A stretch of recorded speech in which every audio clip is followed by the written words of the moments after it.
Welcome back to our channel Sanas కుకాలజీ. ఈరోజు మన recipe వచ్చేసి ఎంతో టేస్టీగా క్రీమీగా ఉండే సగ్గుబియ్యం పాయసం అండి. సగ్గుబియ్యం పాయసం అనేది చాలా చాలా టేస్టీగా ఉంటుందండి.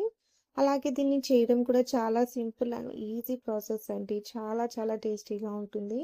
మీకు ఎప్పుడైనా స్వీట్ తినాలి అనిపిస్తే ఈ విధంగా సగ్గుబియ్యంతో పాయసాన్ని ట్రై చేసి చూడండి. చాలా చాలా టేస్టీగా ఉంటుంది. పదండి ఇప్పుడు ఈ సగ్గుబియ్యం పాయసాన్ని సింపుల్ అండ్ ఈజీగా ఎలా ప్రిపేర్ చేయాలో చూసేద్దాం. ముందుగా ఒక మిక్సింగ్ బౌల్ని తీసుకొని ఇప్పుడు ఇందులోకి మనం 1 కప్పు సగ్గుబియ్యాన్ని వేసుకోవాలి. ఇప్పుడు ఇందులోకి 1.5 కప్పుల నీళ్ళని పోసుకోవాలి. నీళ్ళని పోసుకున్నాక మనం సగ్గుబియ్యాన్ని కనీసం ఒక 4-5 గంటలైనా నానబెట్టుకోవాలి. 4 గంటల తర్వాత చూడండి మన సగ్గుబియ్యం అనేది చక్కగా పర్ఫెక్ట్గా నానిందండి. ఇప్పుడు దీన్ని పక్కన పెట్టేసుకుందాం. ఇప్పుడు స్టవ్ మీద ఒక పాన్ పెట్టుకొని ఇప్పుడు ఇందులోకి మనం 4 లేదా 5 టేబుల్ స్పూన్ల నెయ్యిని వేసుకోవాలి. ఇప్పుడు ఇందులోకి ఒక పావు కప్పు డ్రై ఫ్రూట్స్ని వేసుకోవాలి. డ్రై ఫ్రూట్స్ని లైట్ గోల్డెన్ బ్రౌన్ కలర్ వచ్చేంత వరకు ఫ్రై చేసుకోవాలి. చూడండి మన డ్రై ఫ్రూట్స్ అనేటివి లైట్ గోల్డెన్ బ్రౌన్ కలర్ వచ్చేసాయి. ఇప్పుడు వీటిని తీసి పక్కన పెట్టేసుకుందాం. ఇప్పుడు ఇదే నెయ్యిలోకి మనం పెట్టుకున్న సగ్గుబియ్యాన్ని వేసుకొని సగ్గుబియ్యాన్ని ఒక 2-3 నిమిషాలు మీడియం ఫ్లేమ్లో ఫ్రై చేసుకోవాలి. ఎక్కువగా ఫ్రై చేయాల్సిన పని లేదండి. ఒక 2-3 నిమిషాలు ఫ్రై చేస్తే సరిపోతుంది. చూడండి ఇవి చక్కగా ఫ్రై అయిపోయాయి. ఇప్పుడు మనం స్టవ్ని ఆఫ్ చేసేసుకుందాం. నేనైతే ఈ సగ్గుబియ్యాన్ని వేరే ప్యాన్లోకి ట్రాన్స్ఫర్ చేసుకున్నానండి.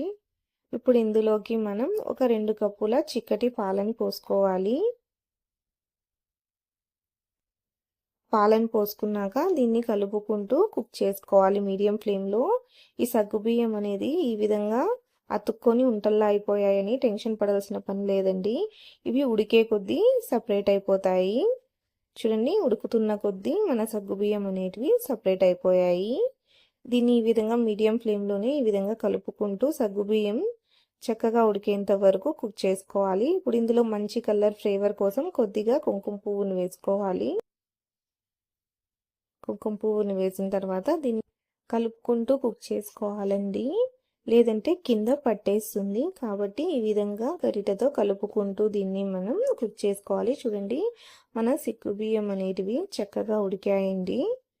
ఇప్పుడు ఇలా సగ్గుబియ్యం ఉడికిన తర్వాత ఇప్పుడు ఇందులోకి మనం ఒక 3/4 కప్పు పంచదారను వేసుకోవాలి. పంచదారను వేసిన తర్వాత ఇంకొక 5 నిమిషాల పాటు దీన్ని కలుపుకుంటూ కుక్ చేసుకోవాలి.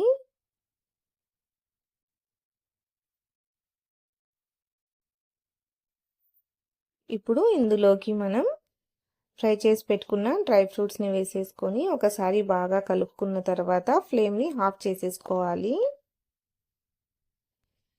అంతేనండి, ఎంతో టేస్టీగా క్రీమీగా ఉండే మన సగ్గుబియ్యం పాయసం అనేది రెడీ అయిపోయిందండి. చూడండి చూడడానికి ఎంత చక్కగా ఎంత ఎమ్మీగా ఉందో, తినడానికి కూడా ఇది చాలా చాలా టేస్టీగా ఉంటుందండి. ఈ సగ్గుబియ్యం పాయసాన్ని మీరు వేడివేడిగానైనా సర్వ్ చేసుకోవచ్చు, లేదా ఫ్రిడ్జ్లో పెట్టి చిల్లుగానైనా చల్లగా కూడా దీన్ని మీరు సర్వ్ చేసుకోవచ్చండి. ఎలా తిన్నా కూడా దీని టేస్ట్ అనేది చాలా చాలా బాగుంటుందండి.